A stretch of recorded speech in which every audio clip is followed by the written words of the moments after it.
Waziri Mkuu wa Israel Benjamin Netanyahu mnamo siku ya Jumamosi alihutubia taifa la Irani na kuwahimiza wananchi kutafuta ukombozi kutoka kwa utawala wa Kiislamu, utawala ambao unashambuliwa kwa sasa na Israel pamoja na Marekani.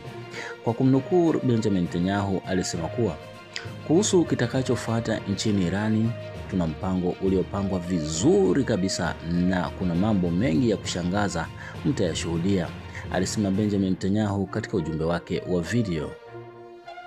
Akiendelea katika hotuba yake, Benjamin Netanyahu alisema kuwa mpango wetu unajumuisha kudhoofisha utawala na kuwezesha mabadiliko mapya ndani ya Irani. Kiufupi, tuna malengo mengi zaidi na sitaweza kuorodhesha yote kwa hapa, lakini kwa watendaji wa IRGC wanaokandamiza watu mitaani, nitasema hivi tu juu yenu: nyinyi ni kwenye orodha ya walengwa wa mashambulizi yetu ya makombora. Na kwa watu wa Irani nasema, na nimekuwa nikizungumza nanyi kwa miongo kadhaa, wakati wa kweli unakaribia.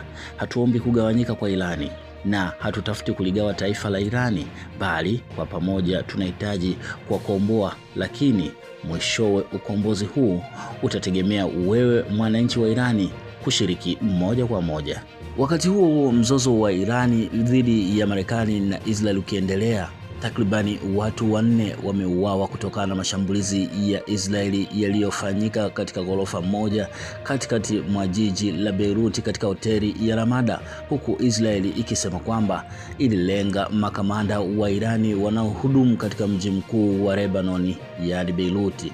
Shambulio hilo lilikuwa ni shambulio la kwanza kabisa la Israeli kugonga moyo wa Beirut tangu uhasama kati ya Israeli na Hezbollah kuanza tena wiki iliyopita.